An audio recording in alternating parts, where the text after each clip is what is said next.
let's go. ආයුබෝවන් යාළුවනේ.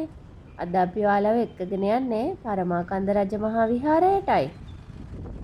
මෙය ශ්‍රී ලංකාවේ වයඹ පළාතේ පුත්තලම දිස්ත්‍රික්කයේ අනමඩුව ප්‍රදේශයේ පරමාකන්ද නම් ගල් පර්වතය ආශ්‍රිතව පිහිටි ඉතා පැරණි බෞද්ධ පුදබිමක්.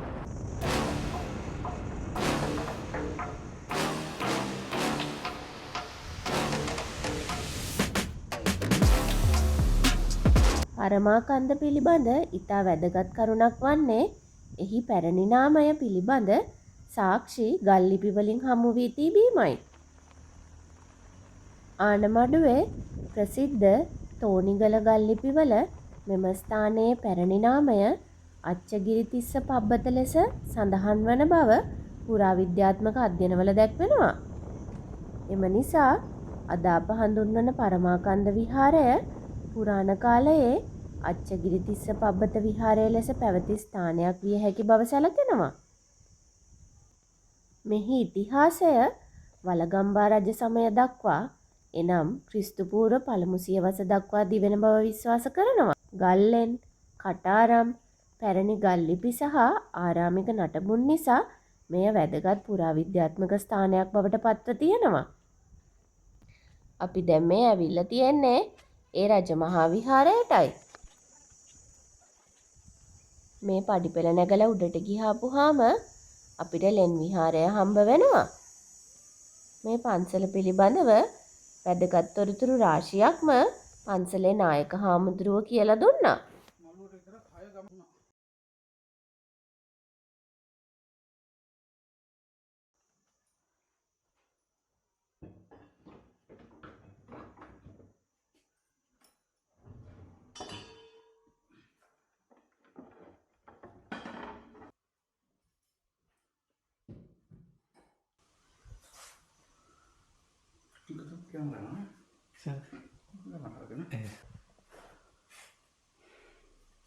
Excellency, I don't think that. මේක නෝරේදී මේ ධාතුන් වහන්සේ අර පන්සලට අරන් ගිහුවා එහෙම එහෙම තිබ්බා මේ අයින් කරේ නැහැ තාම මේ සාරජ ධාතුන් වහන්සේ මේ කේස ධාතුන් වහන්සේ මයංගන චෛත්‍යයෙන් ගත්ත මේ නෙල්ලිගල වැඩ ඉන්නේ ඊට පස්සේ මේ සරියුත් මහ රහතන් වහන්සේ මේ මොගලන් මහ රහතන් වහන්සේ මේ බක්කුල මහ රහතන් වහන්සේ මේක ආනන්ද මහ රහතන් වහන්සේ මේක වැඩ ඉන්නවා මිහිඳු මහ රහතන් වහන්සේගේ අර චෛත්‍ය කැඩීම් කරලා ගත්ත ධාතුන් වහන්සේලා විතරමක්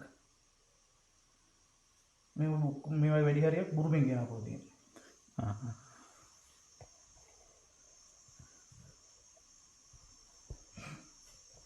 මේක නුවරගේ මේ විහාරයේ ඊට පස්සේ බුද්ධ වර්ෂ 2472 දී නැවත මේ ප්‍රතිසංස්කරණයක් කරලා තියෙනවා ඊට පස්සේ තමයි මේ චිත්‍රය අරගෙන තියෙන්නේ මේක ප්ලාස්ටර් කරලා මේ චිත්‍රය මේ වර්ණ භාවිතයේ නෝරගේ නෙමෙයි මේ තියෙන්නේ ඇතුලේ නෝරගේ චිත්‍රය ඒක වහලා තමයි මේක ඇඳලා තියෙන්නේ මේ තියෙන නෝරගේ මෙන්න මේක වහලා නැතුව ඉතිරි වෙච්ච එකක් මේ තියෙන්නේ අත් නෝරගේ මේ පිළිමේ ඔක්කොම නෝරගේ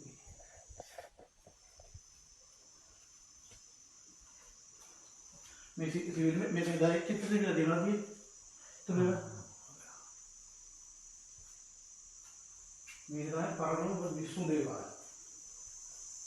ඒක සෙන්සුරාද බදාතර ලොකු සෙනඟක්. මෙතන වතාවක් වෙනවා නේද? ඔව් සෙන්සුරාද බදාතර ලොකු පූජාවක් කරනවා.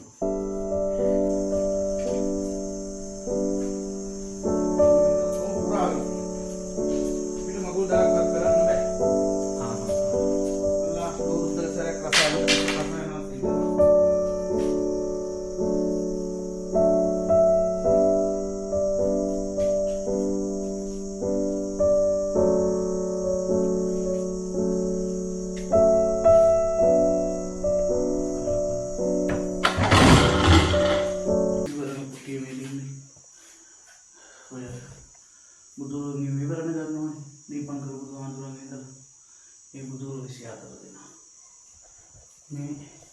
නෝරගේ සම්පූර්ණ ආත්මත් නෝරගේ එතකොට මේ හැම පිළිමයක් යටම තියෙනවා ලී ආකෘතියක්. ඒකට තමයි උඩින් මේ බදාමේ තියෙන්නේ. හරි කරන්නේ එළියේ තියෙන විදිය ගත්ත ගන්නවා. ඊට පස්සේ මේ තියෙන හංස පුට්ටු මාත්.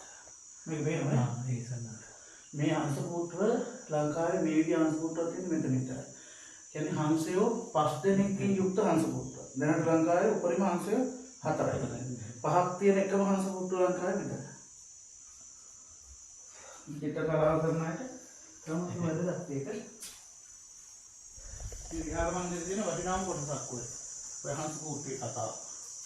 මේක සම්පූර්ණ ස්වභාවික වර්ණ භාවිතයෙන් ඒ කාලේ ඉඳපු අපාය.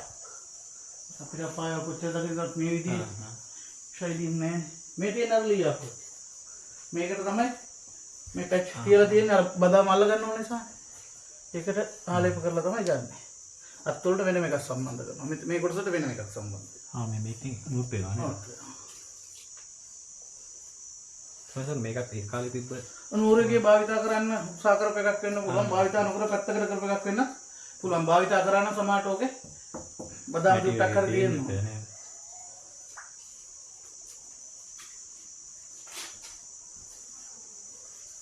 මේකට ගලට මැටච් කරලා හදලා තියෙන සම.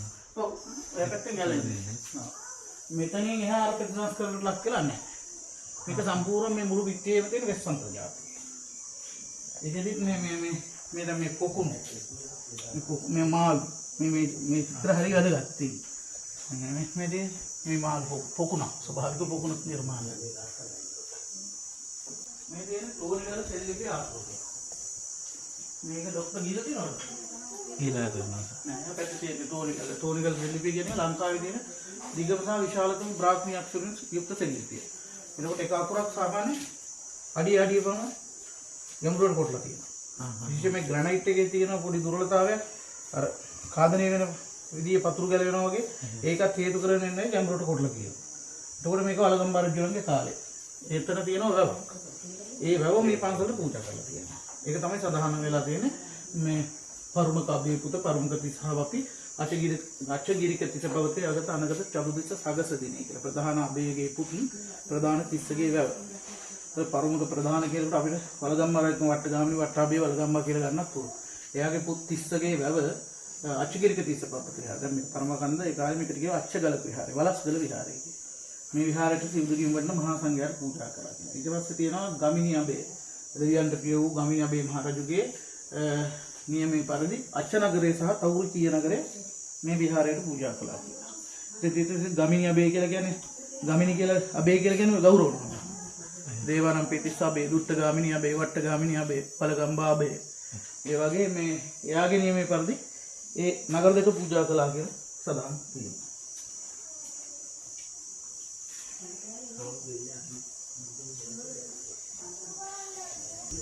මෙන්න මේ සත්ත්ව රූප ටිකක් තියෙනවා. මේක හරි වටිනවා හරි වැදගත්. මොකෙක් කියලා හිතන්න. මේ ඉන්නේ සිංහ පෙළ. මේ සිංහගේ අත් දෙක. මේ තියෙන කකුල දෙක. උඩාර නැට්ට මේ පැත්ත බලන්න ඉන්නවා. අර එනොත් මේ පැත්ත බලන්න. මේ විදිහේ සිංහ රූප පෙළක් තියෙන ලංකාවේ නෝර්වේගයේ කරපු විහාරස්ථාන දෙකක. එකක් තමයි මේ පන්සල පරමාකන්ද අනිත් එක තමයි පාදනීය රජමහා විහාරය. ඒකේ තියෙනවා.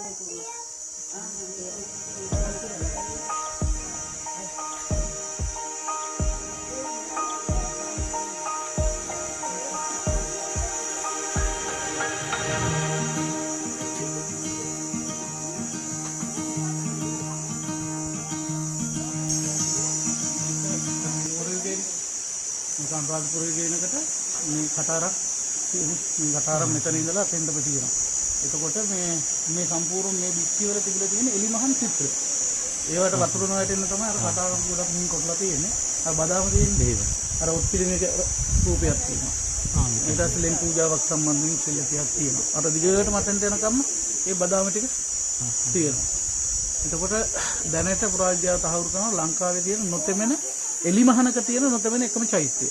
ඒ කියන්නේ කටාරම නිසා වතුර වැටෙන චෛත්‍යයට මෙහයි. දැන් සංරක්ෂණ කටයුතු ඉවර කරලා විතරයි අවුරුදු 350කට විතර පස්සේ තමයි සම්පූර්ණ ප්ලාස්ටික් අයින් කරලා අලුතින් හදලා පොත් පළඳලා ඔය හදලා ඉවර කරේ.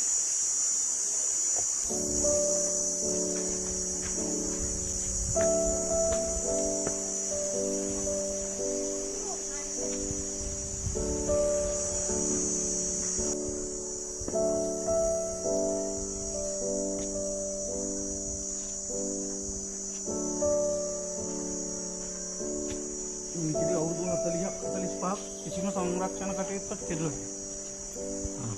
ඊට පස්සේ දැන් තමයි ඔය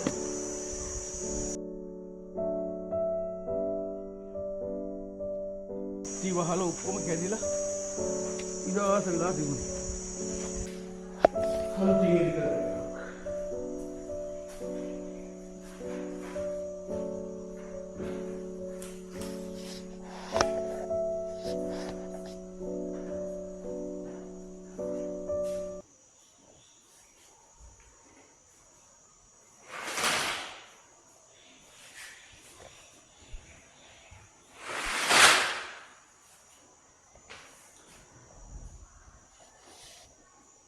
සංරක්ෂණත් එක්ක මොනවද ගන්නේ? මේක නෑ මේක වාල්ගියට ඇති නෑ. මේක අපේ අතේ.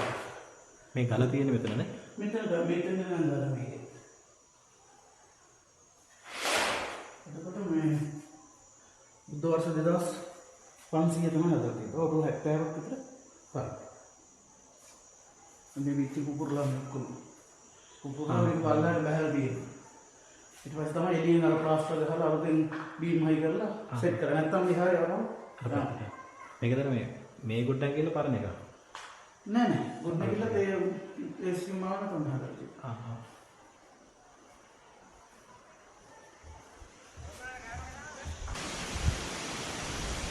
මේ හරිය ඉඳලම ලෙන් විහාර තමයි තිබුණේ. අර මේ බදාම තියෙන්නේ. අනුරාධපුරයේ ගල් කණු උඩියස් වලට අරගෙන තියෙන ගල් කණු.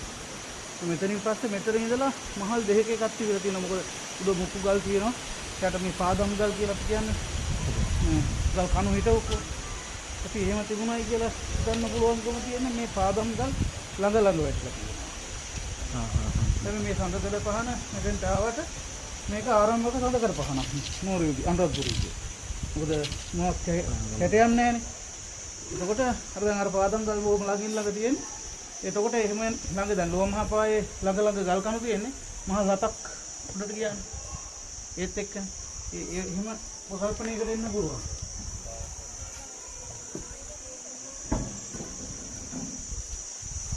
ඒක කියන්නේ ගල් කවන්දු දෙකක්. ඒ කියන්නේ කලින් තිබිච්ච ගල් පිළිම දෙකක් මේ කියන්නේ. පස්සේ හොයාගෙන මේ බදාම් වලින් හදලා මේ සම්පූර්ණ ගල. එතකොට මේ කියන්නේ හැලි රැලි මේ අනුරාධපුරයේ මුල ගියනම් එතකොට අපි කියන්නේ සමාධි පිළිමේ බොහෝ සංග්‍රහය තියෙනවා.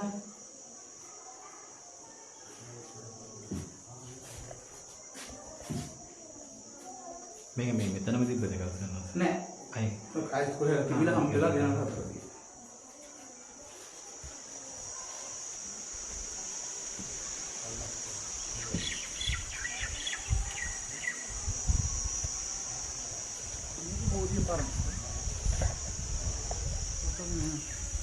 අතන තියෙනවා සෙල්ලිකියා.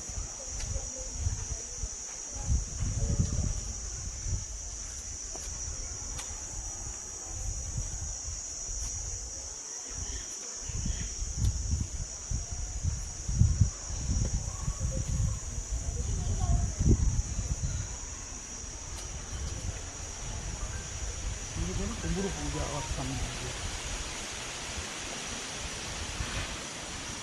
අමුණු 46ක් කියලා කියන්නේ ලොකු ප්‍රමාණයක්. ඒක අමුණු 46ක් පන්සලට පූජා කරන්න තරම් ප්‍රමාණාත්මක වතුර තියෙන වැවක්. ඒකට මේ වැව මොකද්ද කියන කාරණාව අපිට තාම ගැටලුවක් වෙලා තියෙනවා. මේ ප්‍රදේශයේ වැවකට තියෙනවා නම් ඌරියා වැව කියලා තියෙනවා. මේක විය යුතුයි කියලා හිතනවා. මේ සෙල්ලිපිය ගොඩක් මැකිලා තියෙනවා. දැන් ගොඩක් කියන්නේ ගොඩක්ම මැකිලා. මේකේ තව සටහනක් තිබිලා තියෙනවා මත්ස්‍ය භාග පූජාව සම්බන්ධ. ඒ කියන්නේ වැවෙන් ලැබෙන මාළුන්ගේ කොටසක් විහාරස්ථානට පූජා කරනවා. එහෙම ශිලාලේඛනයක් දැනට හම්බෙලා තියෙන්නේ මේ හින්තලේ නෙවෙයි මෙතන විතරයි. කියන්නේ විසුණු වහන්සේලාගේ ප්‍රෝටීන් අවශ්‍යතාවය සඳහා හරි මොකක් හරි එහෙම හිතලා වෙන්නේ නැති.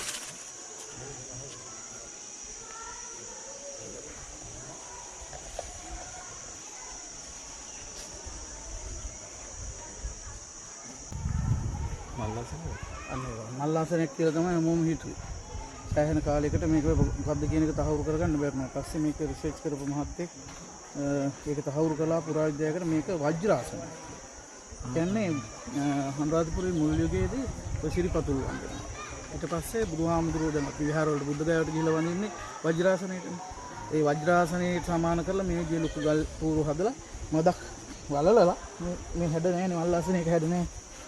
ඒක වජ්‍රාසනයක් විදියට බුදුහාමුදුරන්ට සමාන පාරිභෝගික ධාතුවක් විදියට වන්දනා කළා. ඒක කවුරුත් දන්නේ නැහැ හැමෝම ඇවිල්ලා මේකේ වාඩි වෙනවා. අපි නිදාගෙනත් ඉඳලා තියෙනවා.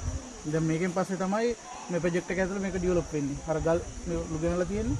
දැන් මුල් ගලත් තියලා තියෙන්නේ. මේක උස්සලා පාදම හදලා මා සාමාන්‍ය උස්සට හිටින්න මේක තැම්පත් කරලා මිනිස්සුන්ට වඳින්න පුදුන් සකස් කරනවා.